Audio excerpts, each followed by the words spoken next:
വേഗമവർ സ്വർഗ്ഗസിയോൻ പുരിയിൽ ചെന്നു ചേരും. വേഗമവർ സ്വർഗ്ഗസിയോൻ പുരിയിൽ വിട്ടുപോകുന്നു ഞാനീ ദേശം. അന്യനായി പരദേശിയായി പാർത്ത ദേശം. സ്വന്ത നാട്ടിൽ സ്വന്ത വീട്ടിൽ നിത്യകാലം വാഴുവാൻ.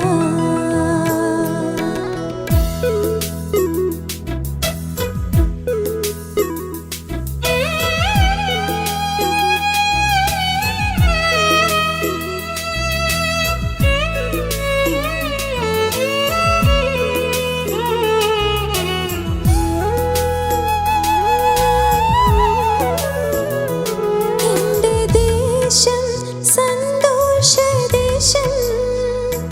ദുഃഖം വേണ്ട പ്രിയജനമേ.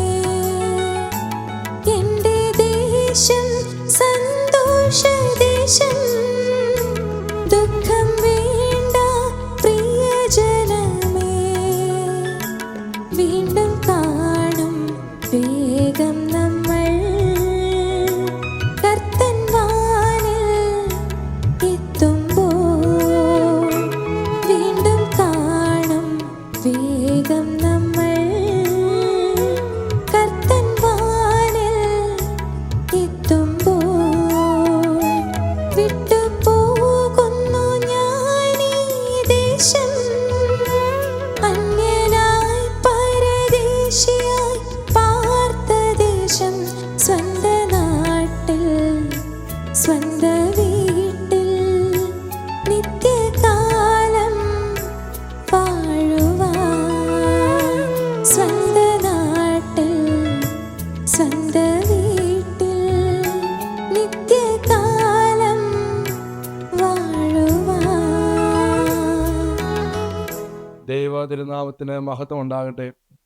കർത്താവായ യേശു ക്രിസ്തുവിൻ്റെ ഒരു സാക്ഷിയായി ഒരിക്കൽ കൂടെ ദൈവത്തിന് മുമ്പാകെ നിൽക്കുവാൻ തന്ന വലിയ കൃപയോർത്ത് നീയോടെ സ്തുതിക്കുന്നു, സ്തോത്രം ചെയ്യുന്നു.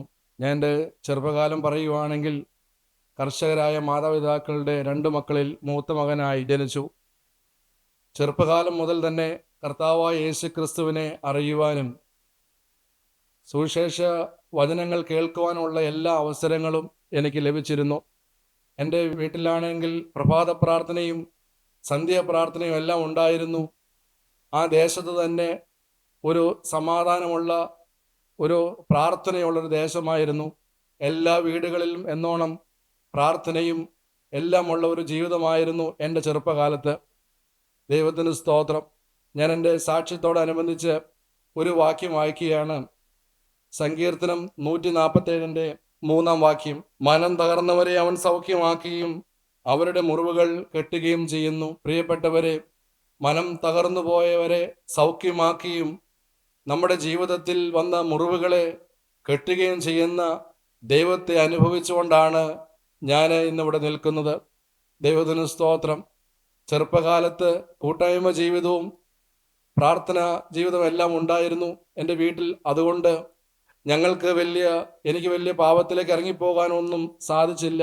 വീട്ടിൽ നല്ല സ്ട്രിക്റ്റ് ആയതുകൊണ്ട് കൃത്യമായി മാതാപിതാക്കൾ പറയുന്നത് അനുസരിച്ചെല്ലാം ജീവിച്ചു. ഈ പറയുന്ന പോലെയുള്ള മുറിവുകളൊന്നും ചെറുപ്പകാലത്ത് എനിക്ക് ഉണ്ടായിരുന്നില്ല. ദൈവത്തിന് സ്തോത്രം. എന്നാൽ എൻ്റെ ജീവിതത്തിലേക്ക് വളർന്നു വരുമ്പോൾ ഈ മുറിവുകൾ എൻ്റെ ജീവിതത്തിലേക്ക് പയ്യെ പയ്യെ കടന്നു വന്നു. ദൈവത്തിന് സ്തോത്രം. പ്രിയപ്പെട്ടവരെ, ഇന്ന് ഈ വചനം കേട്ടുകൊണ്ടിരിക്കുമ്പോൾ നമ്മൾ ചിന്തിച്ചുകൊണ്ടിരിക്കുക, എന്തെല്ലാം മുറിവുകളാണ് നമ്മുടെ ജന്മം മുതൽ ഈ സമയം വരെയും നമ്മൾ അനുഭവിച്ചത്. ദൈവത്തിന് സ്തോത്രം. വചനത്തിന് പോയിരിക്കുമ്പോൾ എല്ലാ ആഴ്ചകളിലും എന്നോണം വചന ശുശ്രൂഷയുണ്ട്. മാസങ്ങളിൽ പകൽ യോഗമുണ്ട്, സെൻട്രൽ കൺവെൻഷനുണ്ട്, അല്ലാതെ ഓരോ ജില്ലകളിൽ വലിയ വലിയ യോഗങ്ങളെല്ലാം ഉണ്ട്. ഇതെല്ലാം കൂടെ കൂടെ പോയിരുന്നപ്പോൾ എനിക്കൊരു കാര്യം മനസ്സിലായി. ഞാനൊരു മഹാപാപിയാണെന്നും എനിക്ക് ഈ ലോകത്ത് ഇതേപോലെ ജീവിച്ചു കഴിഞ്ഞാൽ കർത്താവ് ഒരുക്കുന്ന ആ നിത്യതയിൽ പ്രവേശിക്കുവാൻ സാധിക്കുകയില്ല എന്നെനിക്ക് മനസ്സിലായി. വചനത്തിലൂടെ കേട്ടു, ഒരിക്കൽ മനുഷ്യൻ മരിക്കുകയും പിന്നീട് ന്യായവിധി മനുഷ്യനായ ദൈവം ഒരുക്കിയിരിക്കുകയും ചെയ്യുന്നു. ദൈവത്തിന് സ്തോത്രം. ദൈവത്തിൻ്റെ വലിയ നാമം മാത്രം മഹത്വപ്പെടട്ടെ. എൻ്റെ ജീവിതത്തിൽ അങ്ങനെയുള്ള സമയങ്ങളിൽ ഞാൻ ചിന്തിച്ചു, കൂട്ടായ്മയും വചനമെല്ലാം ഈ പ്രായമായവർക്ക് ഉള്ളതാണ്. ചെറുപ്പമായി ഞാൻ ഈ വചനം കേട്ട് കഴിഞ്ഞാൽ എൻ്റെ സ്കൂളിലെ കൂട്ടുകെട്ട് വചനമനുസരിച്ച് ശരിയല്ല, എൻ്റെ ചിന്ത ഈ വചനമനുസരിച്ച് ശരിയല്ല. ഈ ലോകത്തിൽ എൻ്റെ മനസാക്ഷിക്ക് ശരിയെന്ന് തോന്നുന്നെല്ലാം ചെയ്തുകൊണ്ട് ജീവിക്കുന്നു. ദൈവത്തിന് സ്തോത്രം. എൻ്റെ മനസാക്ഷിക്ക് എന്താണോ ശരി അതെല്ലാം ചെയ്ത് ജീവിക്കുന്ന ആ ഒരു സമയങ്ങൾ. എന്നാൽ ഞാൻ എൻ്റെ വീട്ടിൽ പറഞ്ഞു, എനിക്ക് വചന ശുശ്രൂഷ എനിക്ക് പോകണ്ട, എനിക്ക് പഠിക്കുവാനുണ്ട്, അതുകൊണ്ട് നിങ്ങൾ പോരുന്നതിൻ്റെ ഒപ്പം പോരാൻ സാധിക്കുകയില്ല എന്ന് ഞാൻ ആ സമയത്ത് ഒരു നുണ പറഞ്ഞു. ദൈവത്തിന് സ്തോത്രം. പക്ഷേ ഞാൻ ചിന്തിക്കുകയാണ്, എൻ്റെ പാവപ്പെട്ട മാതാപിതാക്കൾക്ക് നമ്മൾ അന്നത്തെ കാലത്ത് ജീവിക്കുന്ന സമയത്ത് എന്തു പറഞ്ഞാലും അവർ ഞങ്ങൾ പറയുന്നതെല്ലാം അങ്ങ് വിശ്വസിക്കും. അതനുസരിച്ച് നമ്മൾ പറയില്ലേ, നമ്മൾ പറയുന്നതെല്ലാം ചെയ്തു തരുന്ന നല്ല മാതാപിതാക്കളായിരുന്നു. എന്നാൽ ഈ ഒരു കാര്യം എൻ്റെ വീട്ടിൽ പറഞ്ഞപ്പോൾ ഞാൻ ഇന്ന് എന്നോണം ഓർക്കുന്നുണ്ട്. നീ വചന ശുശ്രൂഷയ്ക്ക് വന്നിരുന്ന് യേശു ക്രിസ്തുവിനെ കുറിച്ച് നീ കേൾക്കുക, അതിനുശേഷം മോൻ പഠിച്ചാൽ മതി, അത്രയുള്ള മാർക്കൊക്കെ നമുക്ക് മതിയെന്ന്. ദൈവത്തിന് സ്തോത്രം. അതുകൊണ്ട് എനിക്ക് കൂട്ടായ്മയിൽ നിന്ന് മാറി നിൽക്കാൻ സാധിച്ചില്ല. എനിക്ക് വചനം കേൾക്കേണ്ടതായിട്ട് വന്നു. എന്നെ നിർബന്ധിച്ച് വചനത്തിന് കൊണ്ടുനിരുത്തി. പ്രിയപ്പെട്ടവരെ, ഞാൻ അലസമായി കേട്ടിരുന്നു. ആദ്യം എല്ലാം ഇത് അലസമായി കേട്ടിരുന്നെങ്കിലും പലപ്പോഴായി ഇരുവാൽത്തലയുള്ള ഈ വചനം എൻ്റെ ഹൃദയത്തെ തൊട്ടു. എനിക്ക് മനസ്സിലായി ഞാനൊരു മഹാപാപിയാണെന്ന് മനസ്സിലായി. അനേകമായ മുറിവുകൾ എൻ്റെ ജീവിതത്തിൽ ഉണ്ട് എന്നെനിക്ക് മനസ്സിലായി. ഞാൻ അനേകരെ മുറിപ്പെടുത്തിയിട്ടുണ്ടെന്ന് എനിക്ക് മനസ്സിലായി. ദൈവത്തിന് സ്തോത്രം. അപ്പോൾ ഞാൻ ഒരു ദിവസം തീരുമാനമെടുത്തു, ഞാൻ മുറിവേൽപ്പിച്ചവരോടെല്ലാം ഞാൻ ക്ഷമ ചോദിക്കും. ആദ്യമായിട്ട് ഞാൻ എൻ്റെ പപ്പയോടും അമ്മയോടും ഞാൻ ക്ഷമ ചോദിച്ചു. ഞാൻ അവരെ വിളിച്ചു.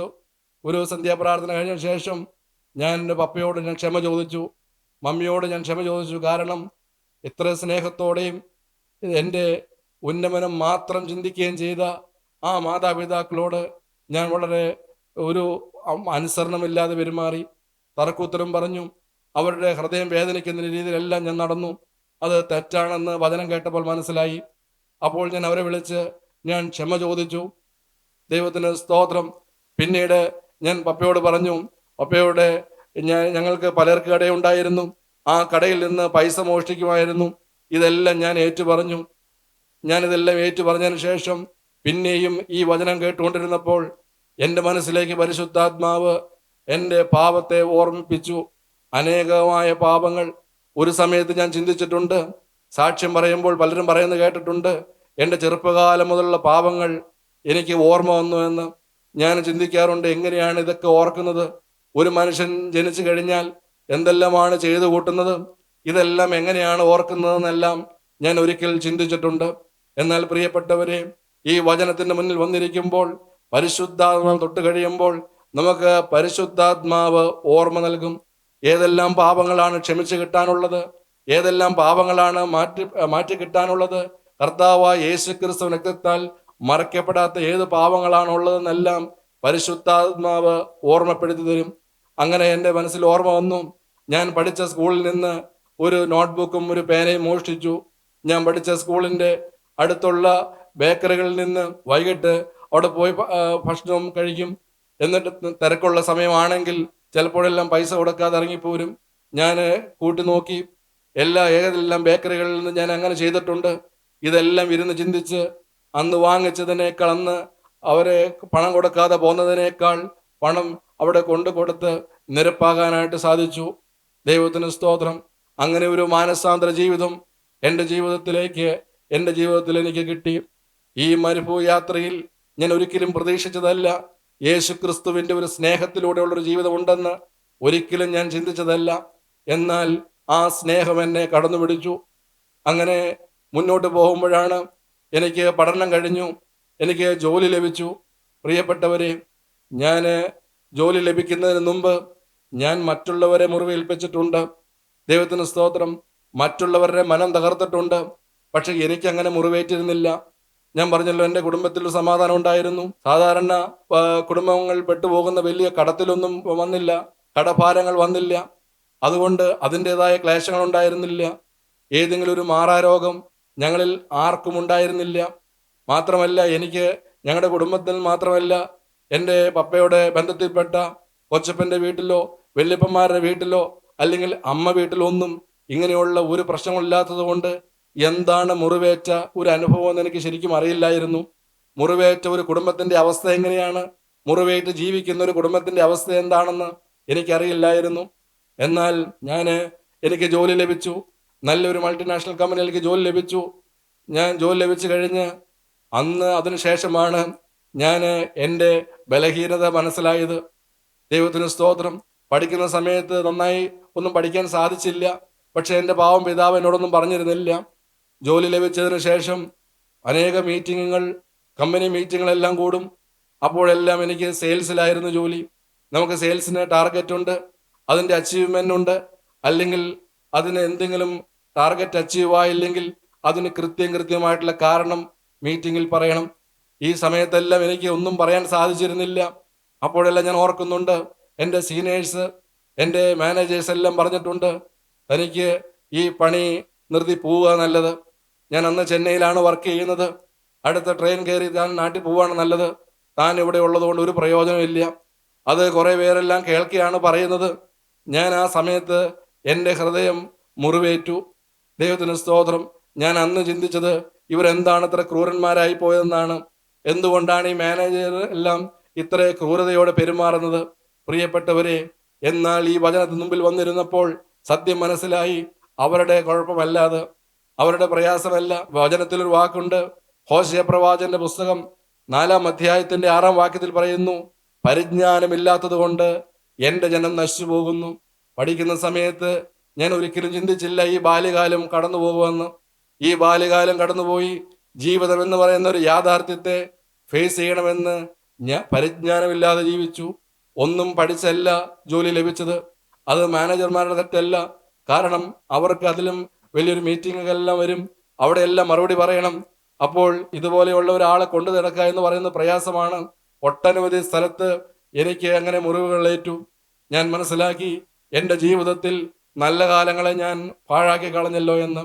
ദൈവത്തിന് സ്തോത്രം. പ്രിയപ്പെട്ടവരെ, ഇന്ന് ഈ വാക്കുകൾ കേൾക്കുന്ന ഏതെങ്കിലും പഠിക്കുന്ന വിദ്യാർത്ഥികളുണ്ടെങ്കിൽ ഞാൻ എൻ്റെ സാക്ഷ്യത്തോട് ചേർത്ത് പറയുകയാണ്, ആ സമയം പാഴാക്കി കളയരുത്. കാരണം ഒരു സമയം ബാല്യകാലം കഴിഞ്ഞു കഴിഞ്ഞാൽ പിന്നീട് നമുക്ക് ഒരിക്കലും അത് ലഭിക്കുകയില്ല. നമ്മൾക്ക് എന്താകണമെന്നോ അല്ലെങ്കിൽ നമ്മൾ എന്ത് ചെയ്യണമെന്നുള്ളത് ആ സമയത്ത് നമ്മൾ പഠിച്ചെടുക്കണം. അനേകമായിട്ടുള്ള പ്രോജക്റ്റ് എനിക്ക് പഠിക്കുന്ന സമയത്ത് തന്നിരുന്നു, അനേക അസൈൻമെന്റ് തന്നിരുന്നു. പക്ഷെ ഇതെല്ലാം ഞാൻ വെറും നിസ്സാരമായി എടുത്തു. ഇതെല്ലാം നന്നായി പഠിക്കുന്ന കുട്ടികൾ ആരെങ്കിലും ചെയ്യും, ഞാനത് പോയി വെറുതെ കോപ്പി അടിച്ച് എഴുതി വയ്ക്കും. അതുകൊണ്ട് ഒരു പ്രയോജനം എനിക്ക് ലഭിച്ചില്ല. എൻ്റെ ജീവിതത്തിൽ മുഴുവനും പ്രതിസന്ധികളും പ്രയാസങ്ങളും, ദൈവത്തിന് സ്തോത്രം, വേദനയുമായിരുന്നു. ഒരു വചനം കൂടെ ഞാൻ വായിക്കട്ടെ. ദൈവത്തിന് സ്തോത്രം. ലൂക്കോസിന്റെ സുവിശേഷം 10-ാം അധ്യായത്തിന്റെ അതിന്റെ 30-ാം വാക്യം എങ്ങനെയാണ്? ഒരു മനുഷ്യൻ യെരൂശലേമിൽ നിന്ന് എരിഹോവിലേക്ക് പോകുമ്പോൾ കള്ളന്മാരുടെ കയ്യിൽ അകപ്പെട്ടു. അവർ അവനെ വസ്ത്രമഴിച്ച് മുറിവേൽപ്പിച്ചു, അർത്ഥപ്രാണനായി വിട്ടേച്ചു പോയി. ദൈവത്തിന് സ്തോത്രം. നമ്മൾ മുറിവേറ്റവരെ കുറിച്ച് പഠിക്കുകയാണല്ലോ പ്രിയപ്പെട്ടവരെ. ഒരു മനുഷ്യൻ യെരൂശലേമിൽ നിന്ന് എരിഹോവിലേക്ക് യാത്ര ചെയ്യുമ്പോൾ കള്ളന്മാരാൽ അകപ്പെട്ടു.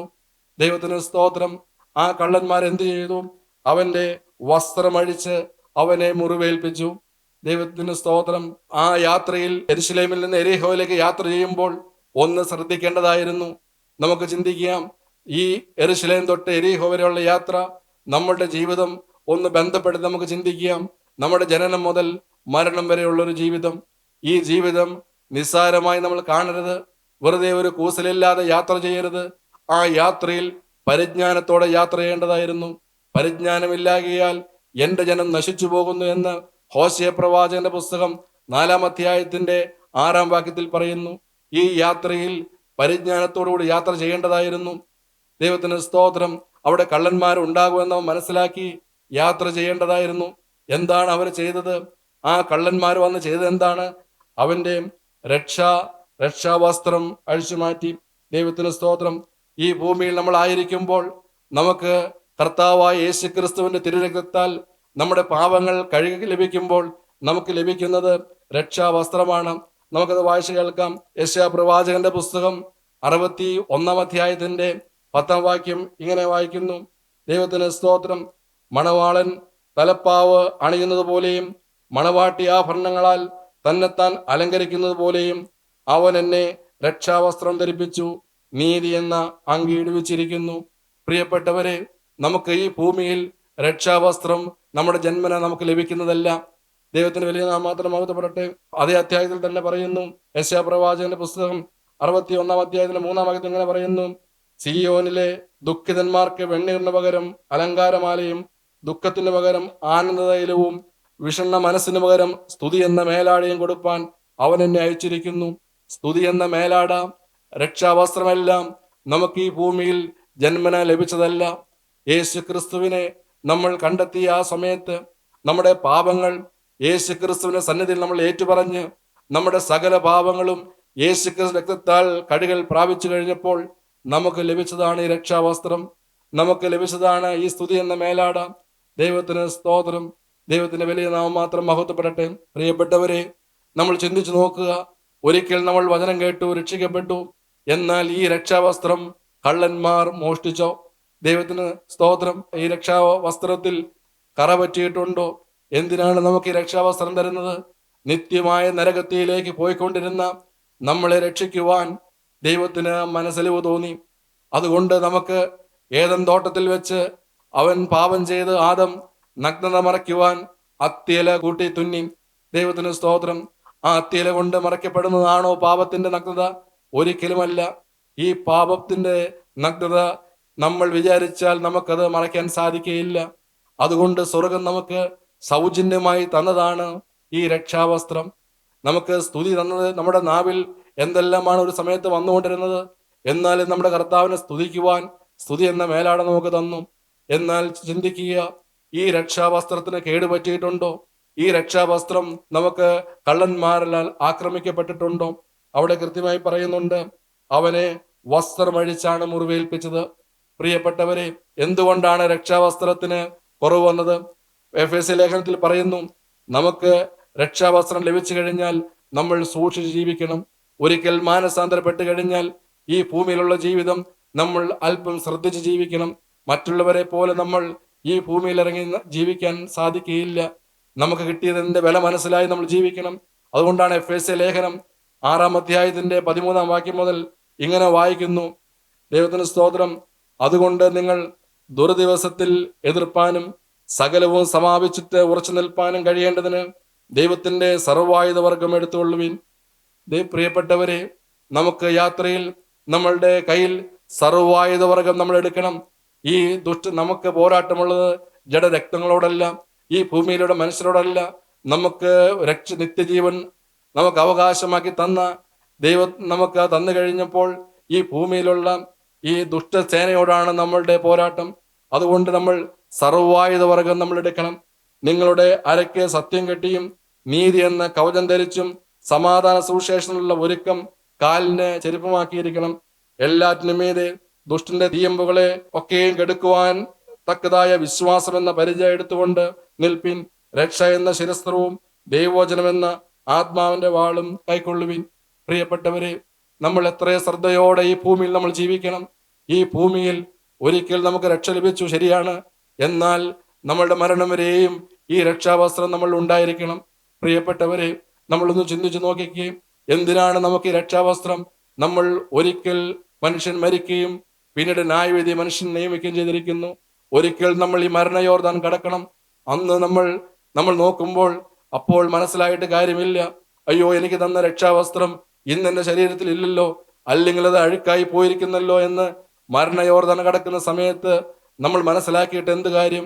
അന്ന് നമ്മളുടെ ദൈവദാസന്മാരെ വിളിച്ചൊന്ന് പ്രാർത്ഥിക്കാൻ നോക്കിയാൽ സാധിക്കുമോ? നമ്മൾ പട്ടക്കാരെ വിളിച്ച് പ്രാർത്ഥിക്കാൻ നോക്കിയാൽ സാധിക്കുമോ? പ്രിയപ്പെട്ടവരെ, നമുക്കുള്ള ഈ രക്ഷാവസ്ത്രം തെറ്റുപറ്റാതെ നമ്മൾ കൊണ്ടുപോകേണ്ട ഉത്തരവാദിത്വം നമുക്കാണ്. ലൂക്കോസിന്റെ സുവിശേഷം തന്നെ 10 അധ്യായത്തിന്റെ 30 വാക്യത്തിന് താഴോട്ടെന്ന് വായിക്കുകയാണ്. അവനെ മുറിവേൽപ്പിച്ച് അവിടെ കടന്നു. എന്നാൽ അതിന്റെ താഴെ വായിക്കുന്നുണ്ട്, ആ വഴിയായി യാദർശിയ ഒരു പുരോഹിതൻ വന്നു, അവനെ കണ്ടിട്ട് മാറിക്കടന്നുപോയി. അങ്ങനെ തന്നെ ഒരു ലേവ്യനും ആ സ്ഥലത്തെത്തി അവനെ കണ്ടിട്ട് മാറിപ്പോയി. പ്രിയപ്പെട്ടവരെ, നമ്മൾ ഇപ്പോൾ ഈ കള്ളന്റെ കയ്യിൽ അകപ്പെട്ട് കടന്നു കഴിഞ്ഞാൽ നമ്മൾ മനുഷ്യൻ രക്ഷിക്കുമെന്ന് നമ്മൾ ചിന്തിക്കരുത്.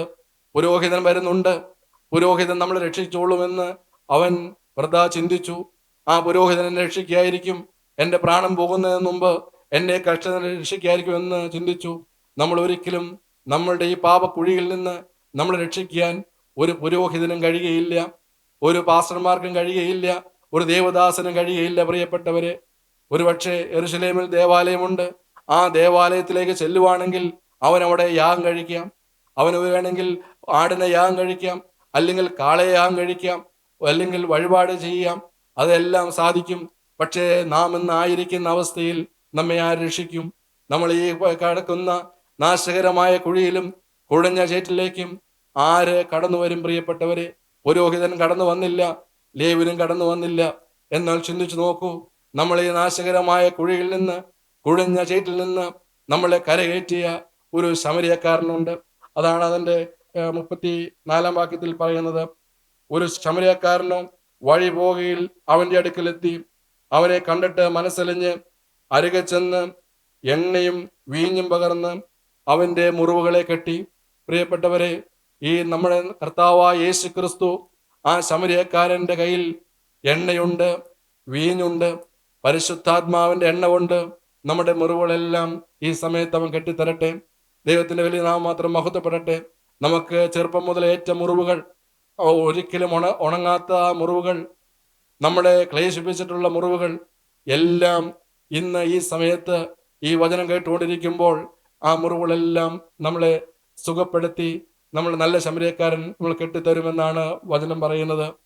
പ്രിയപ്പെട്ടവരെ, എൻ്റെ ജീവിതത്തിൽ അനേകരോടുള്ള വൈരാഗ്യം മാറിയത് ഈ പരിശുദ്ധാത്മാവിൻ്റെ എണ്ണ വന്നപ്പോഴാണ്. അനേകരോടുള്ള ദേഷ്യം മാറിയത് ഈ പരിശുദ്ധാത്മാവിൻ്റെ എണ്ണ പകർന്നു വന്നപ്പോഴാണ്. ആർക്കും കനിവ് തോന്നിയില്ല.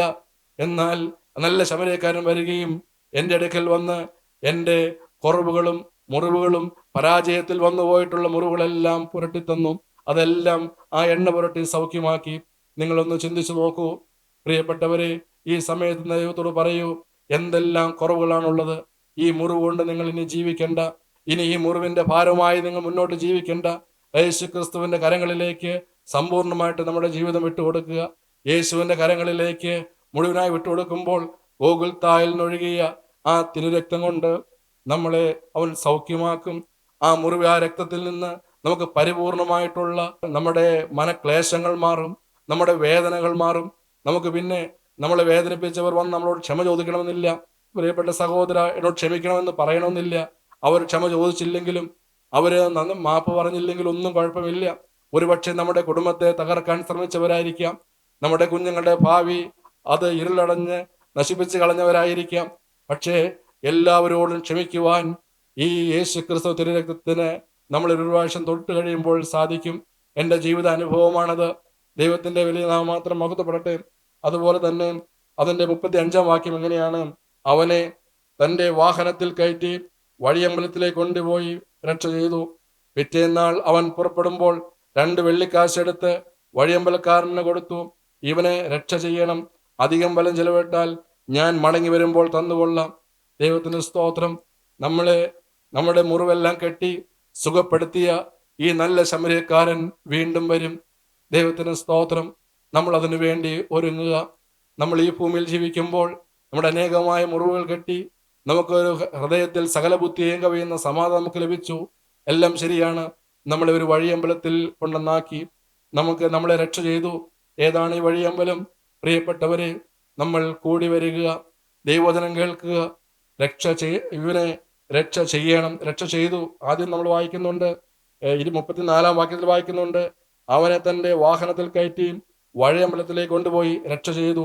പിന്നീട് നമ്മൾ 35 വാക്യത്തിൽ വായിക്കുന്നു, 2 വെള്ളിക്കാശെടുത്ത് വഴിയമ്പലക്കാരനെ കൊടുത്തു, ഇവനെ രക്ഷ ചെയ്യണം. ദിനംപ്രതി നമ്മുടെ ജീവിതത്തിൽ രക്ഷ വരണം, ദിനംപ്രതി വിശുദ്ധി ഉണ്ടാകണം. ഏതെങ്കിലും എൻ്റെ ഈ രക്ഷാവസ്ത്രത്തിൽ എന്തെങ്കിലും കുറവുണ്ടായിട്ടുണ്ടോ എന്ന് നമ്മൾ പരിശോധിക്കണം. അങ്ങനെ വരുമ്പോൾ ഒരു നാൾ പ്രിയൻ വരികയും നമുക്ക് വിശുദ്ധന്മാരെ ചേർക്കുവാൻ വരുമ്പോൾ അവൻ്റെ ഒപ്പം പറന്നുയരുവാനും സാധിക്കും. നമ്മളതിനെ ദൈവം സഹായിക്കട്ടെ. ഒരു നിമിഷം നമുക്ക് പ്രാർത്ഥിക്കാം. ഞങ്ങൾ അധികമായി സ്നേഹിക്കുന്ന ഞങ്ങളുടെ വാഴ്ത്തപ്പെട്ട കർത്താവേ, നീ ഞങ്ങളുടെ മുറിവുകൾ കെട്ടിത്തന്നതിനായി നിന്നെ സ്തുതിക്കുന്നു, സ്തോത്രം ചെയ്യുന്നു. നീ തന്ന ഈ നല്ല സമയത്തിനായി നിന്നെ സ്തുതിക്കുന്നു, സ്തോത്രം ചെയ്യുന്നു. ഈ വചനം കേട്ട എല്ലാവരുടെ മേലും കർത്താവെ, ഹൃദയമുറിവുകളെ നിന്റെ ആണിപ്പാടുള്ള കരം തൊട്ട് നീ ഞങ്ങളെ സുഖപ്പെടുത്തിയതിനായി നിന്നെ സ്തുതിക്കുന്നു, സ്തോത്രം ചെയ്യുന്നു. ഇനി ഒരു നിരാശപ്പെട്ട് ഞങ്ങൾ ഈ ഭൂമിയിൽ ജീവിക്കേണ്ടവരെന്ന് പ്രാർത്ഥിക്കുന്നു. എന്തെല്ലാം പരാജയങ്ങളോ പ്രയാസങ്ങളോ ഉണ്ടായാലും കർത്താവ്, ഞങ്ങൾ ദുഃഖിച്ച് ഈ ഭൂമിയിൽ ജീവിക്കാൻ ഇടവരെന്ന് പ്രാർത്ഥിക്കുന്നു. നിന്റെ വിജയ സ്ലീബാവ് നിൽക്കണമേ. നീ വരുമ്പോൾ, നീ രണ്ടാമത് വരുമ്പോൾ നിന്റെ ഒപ്പം പറന്നു വരുവാനുള്ള കൃപ നൽകണമെന്ന് പ്രാർത്ഥിക്കുന്നു. സകലതും യേശുവിനാൽ ചോദിക്കുന്നു. കൃപയോടെ കേട്ട് ഉത്തരവുമാറാകണമേ. ആമേൻ.